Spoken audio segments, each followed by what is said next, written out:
Bharat Ratna doctor Bhimrao Ambedkar को कोटि कोटि नमन। ये कार्यक्रम डॉक्टर भीमराव अंबेडकर के जीवन पर आधारित है, जहां भारत की जनता के प्रति उनके योगदानों को पूरी सजगता से चित्रित और रेखांकित करने का प्रयास है। कार्यक्रम में दिखाई गई घटनाएं लब्ध पुस्तकों से ली गई हैं। इस कार्यक्रम के जरिए चैनल की ओर से एक विश्वसनीय, सजग और सकारात्मक प्रयास है कि डॉक्टर बाबा साहेब भीमराव अंबेडकर के जीवन की संघर्ष यात्रा एवं गौरव गाथा पूरे आदर के साथ घर घर पहुंचे और उनके योगदानों से सभी संपूर्णता में परिचित और आह्लादित हों। ध्रुव को अगर कोई बेहतर काम मिल जाता, कोई अच्छा काम मिल जाता, तो मेरे सीने का बोझ उतर जाता।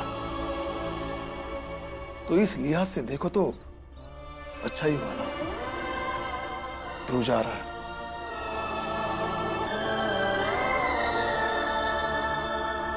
बाला का बोझ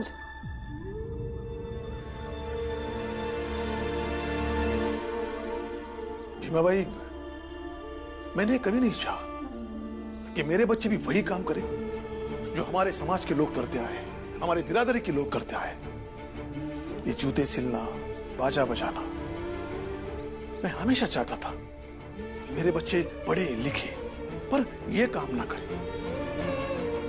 लेकिन बाला ने क्या चुना? बाजा बजाना। उसके लिए बाजा बजाना कोई मुश्किल काम नहीं है। वो जहां भी जाएगा, जहां भी रहेगा, बाजा बजाने का काम उसे मिल जाएगा। लेकिन बाला चाहता है कि वो बम्बई जाए और अंग्रेजी बैंड बजाना सीखे। भीमा भाई, अगर उसमें सचमुच सीखने की ललक होगी तो वो बिना बम्बई जाए भी सीख सकता है ना। फिलहाल ध्रुव जाने वाला है, तो उसे हम अच्छी तरह से विदा करें, खुशी खुशी विदा करें, क्योंकि फैसला जो भी हुआ है सही है, गलत है, ध्रुव के लिए तो अच्छा ही है ना।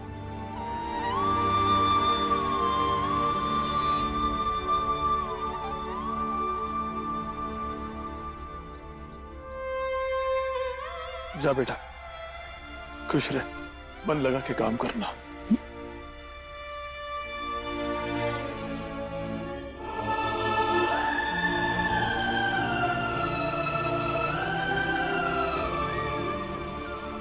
चलता हूँ दीदी, अपना ख्याल रखना।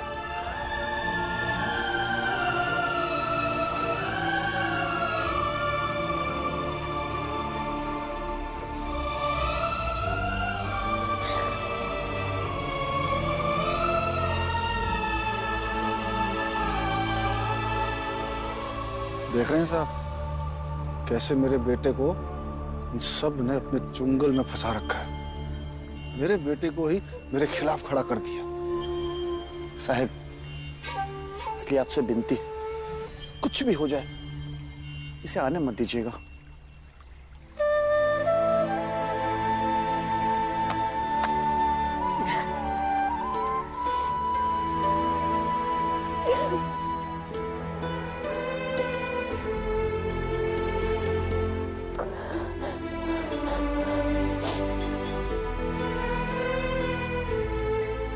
अपना ख्याल रखना।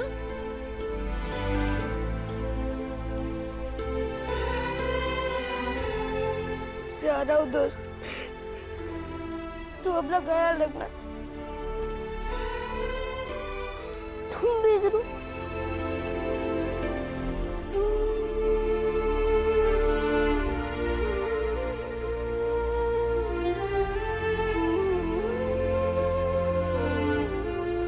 जा।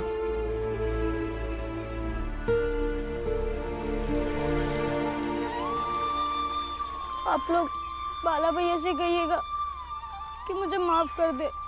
पहले पता होता कि वो इतना नाराज हो जाएंगे तो मैं प्रतियोगिता में भाग ही नहीं लेता।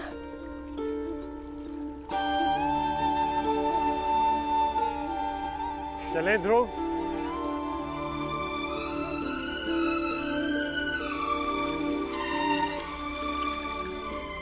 कुछ पल दीजिए, मुझे अपने बाबा से अकेले में बात करनी है।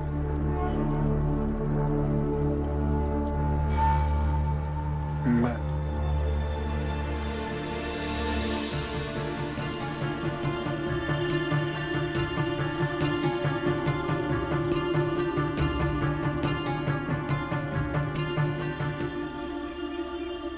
बाबा, आज तक जो कुछ भी हुआ सब भूल जाते हैं। आपने कहा था ना कि अगर मैं इस प्रतियोगिता में जीत जाऊंगा तो मैं जो चाहूंगा आप मुझे देंगे। हाँ, कहा था। तो मुझे आपसे बस एक वादा चाहिए। कैसा वादा? कि आज के बाद आप भीमराव या उसके घर वालों को दोबारा परेशान नहीं करेंगे।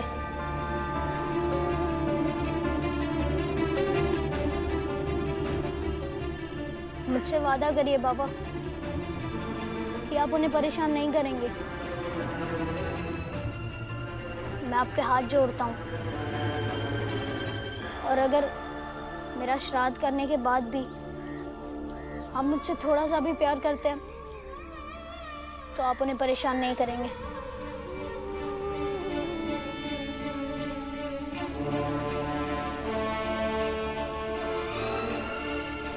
ठीक है, नहीं करूंगा परेशान। आप लोगों ने मेरा दाह संस्कार कर दिया, इसलिए मैं अपनी कसम भी नहीं दे सकता। लेकिन बाबा, आखिरी बार विश्वास कर रहा हूं, तोड़िएगा मत।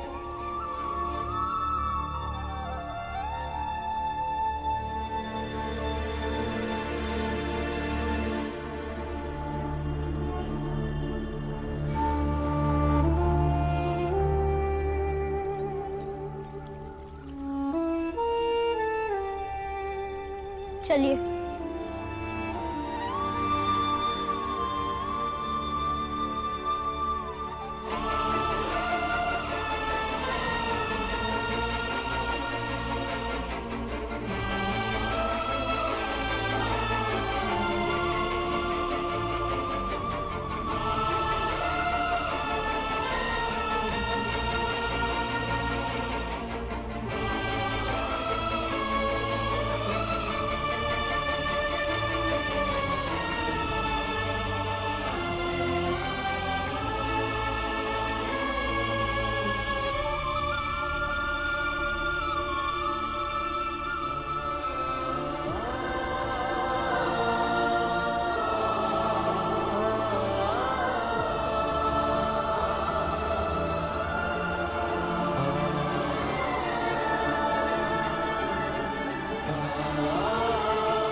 भीम, याद रखना कि जब तुमने हार और जीत के मायने बदल दिए तो तुम्हारे इस गरीब दोस्त ने तुम्हें भोज दिया था।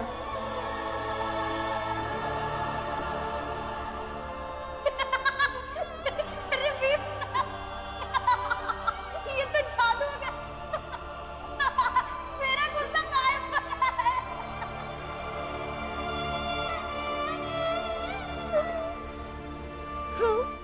तुमसे ज्यादा तो मुझे तुम्हारी याद आएगी।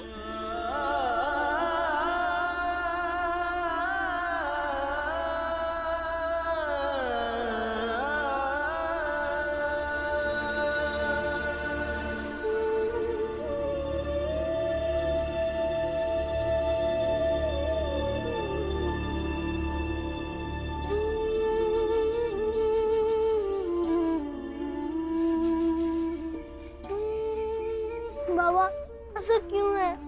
जो भी मेरे करीब आता है वो मुझसे ही दूर चले जाता है। ऐसा क्यों है? क्योंकि बेटा, जो भी तुम्हारे करीब आता है उसे एक जीने का नया मकसद मिल जाता है, और उस मकसद के लिए वो सब लोग निकल जाते हैं। विवाह, कोई विवाह, दुखी मत हो।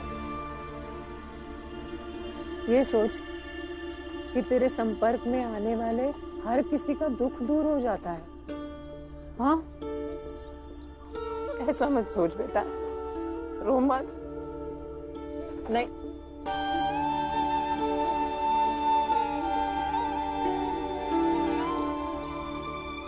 देख बेटा, मैंने तुम्हें पहले ही कहा था, भावनाएं अपनी जगह और व्यक्ति की जीवन यात्रा अपनी जगह, और अपनी जीवन यात्रा में हर कोई अकेला रहता है।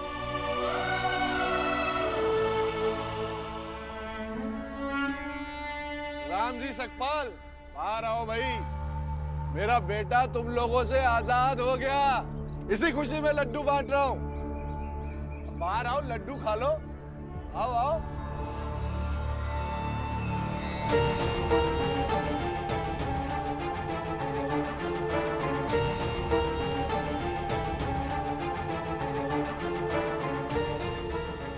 वैसे तो हम लोग तुम लोगों की परछाई से भी दूर रहते हैं, लेकिन आज खुशी इस बात की है कि मेरा बेटा ध्रुव तुम लोगों की नरक भरी जिंदगी से हमेशा हमेशा के लिए आजाद हो गया। बस इसलिए लड्डू बांट रहा हूं। लो, तुम भी खाओ।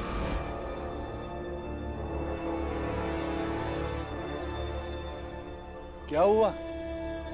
अच्छा, बाला बंबई नहीं जा पाया, इस बात का दुख है। जैसे तो बड़े बड़े भाषण देते हो, अब लड्डू नहीं खा रहे, 2 गिले। ऐसी कोई बात नहीं है, हम सब खुश हैं। हाँ, थोड़ा बाला दुखी है, लेकिन बच्चा ही तो है ना। और आप एक पिता होने के नाते अपने बेटे के जीत की खुशी में लड्डू बांट रहे हैं, तो हम क्यों ना खाएं? जरूर खाएंगे। दीजिए।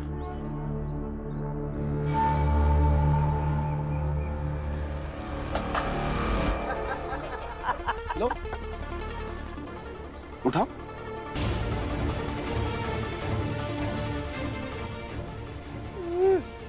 खुशी है ना, उठाओ।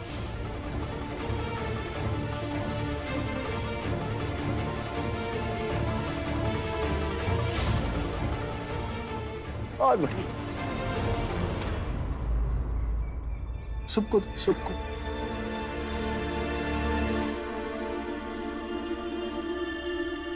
लो।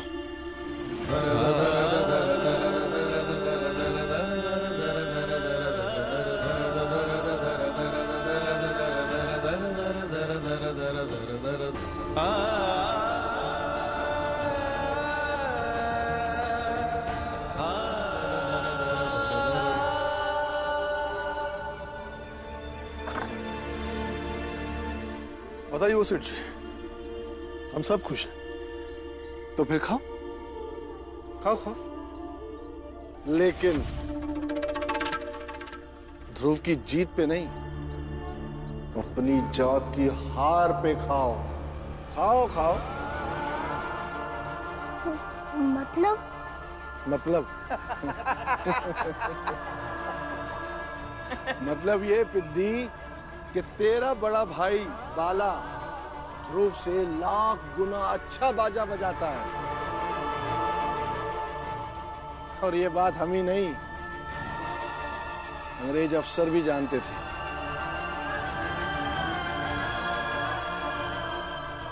फिर हुआ ये कि हम अंग्रेज अफसर से मिले और उन्हें कुछ समझाया। उन 2 लड़कों में से एक लड़का छोटी जात का है और एक लड़का बड़ी जात का। एक छोटी जात के बच्चे को आप अपने साथ लेके जाएंगे, वो आप बड़े लोगों के बीच में कैसे उठेगा, कैसे बैठेगा? आप लोगों के यहाँ तो बड़े बड़े राजा महाराजा आते हैं, अगर उन्हें पता चल गया कि अंग्रेजी सरकार में एक छोटी जात का लड़का बाजा बजाता है, तो वो लोग आपके हाथ का पानी भी नहीं पिएंगे। और उनको समझ आते ही उन्होंने तय कर लिया कि हम ध्रुव को ही लेके जाएंगे।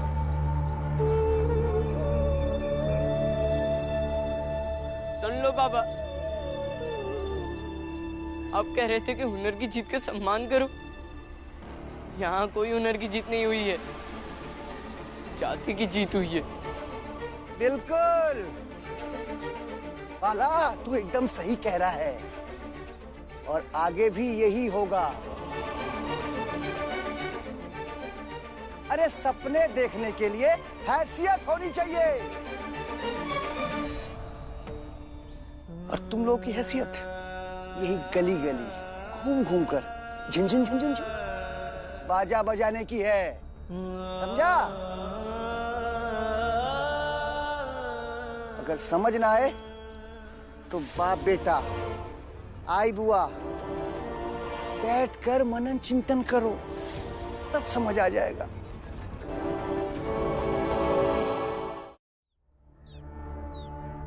चलिए सेठ जी। रुकिए सेठ जी, ध्रुव ने आपसे क्या कहा ये तो मैंने सुना नहीं, लेकिन ऐसा लग रहा है कि उसकी आखिरी बात भी आपने नहीं मानी। इसके बावजूद आपको आपके बेटे की खुशी की बधाई।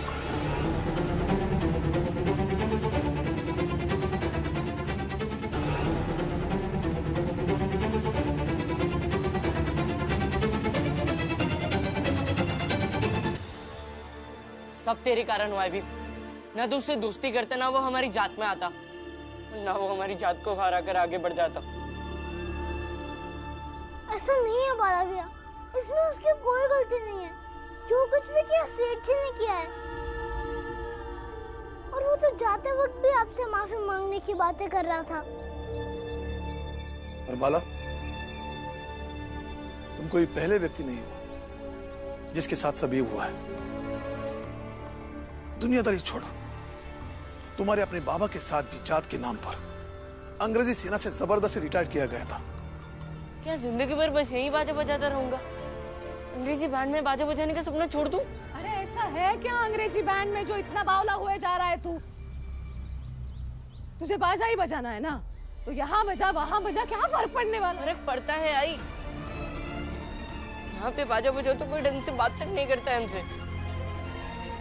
वहां पे बाजा बजाऊंगा तो लोग सलाम करेंगे मुझे, मेरा कद बड़ा हो जाएगा, मैं बड़ा आदमी बन जाऊंगा। लेकिन अब तो लगता है ऐसा कभी नहीं होगा। चाहे कितनी भी मेहनत कर लूं, कोई ना कोई ध्रुव आके हमारी जगह ले लेगा। हमारा विकास कभी नहीं होगा।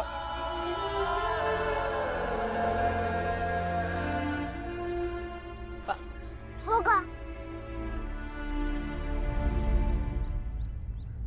जब हमारी जात के हर बाला की मेहनत बढ़ती चली जाएगी, जब ये पूरी व्यवस्था बदलती चली जाएगी और कोई हमारा रास्ता रोकने की कोशिश करेगा, तो हमारे संघर्ष करने का हुनर और बढ़ता चला जाएगा, और फिर जरूरत पड़ने पर उनसे अलग एक रास्ता बनाने की हिम्मत बढ़ती चली जाएगी। तब होगा हमारा विकास। और जब जीवन में परिस्थितियां प्रतिकूल हो तो सबसे कठोर मेहनत करनी चाहिए, और धैर्य सबसे ज्यादा रखना चाहिए।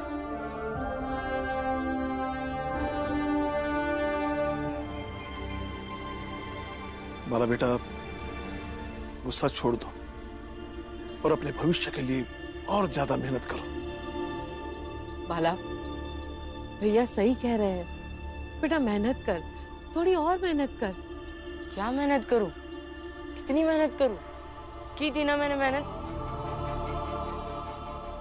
क्या हुआ? अब तो लगता है जिंदगी भर बस यही सातारा में ही बाजा बजाता रहूंगा मैं। बाला, बाला को जो हम समझाना चाहते हैं वो समझ नहीं रहा। रहने दीजिए, गुस्सा शांत हो जाएगा तो हिम्मत जोड़ लेगा वो, और नहीं कर पाएगा तो हम हैं ना। लेकिन अभी रहने दीजिए। हाँ, ऐसे ही कह रही है, वो कुछ मत कहिए उन्हें। बीवा, ध्रुव के कुटिया में कुछ सामान पड़ा है, जा जाके लेके आ। अब ध्रुव नहीं है तो कुटिया हटा देंगे, है ना? नहीं आई, रहने दो कुटिया, ध्रुव की यादें। मैं वहां जाकर पढ़ा करूंगा, फिर जब ध्रुव आएगा उसे देखकर ये अच्छा लगेगा ना, तो उसके घर को हमने संभाल कर रखा है।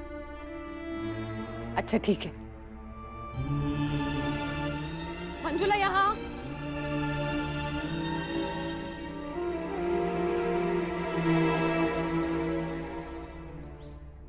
कबीर प्रेम ना चखिया, चखी ना लिया सा, सोने घर का पाहुना ज्यों आया त्यों जा। इस दोस्ती के लिए मैं अपनी जान भी दे सकता हूँ। ज्यों आया त्यों जा।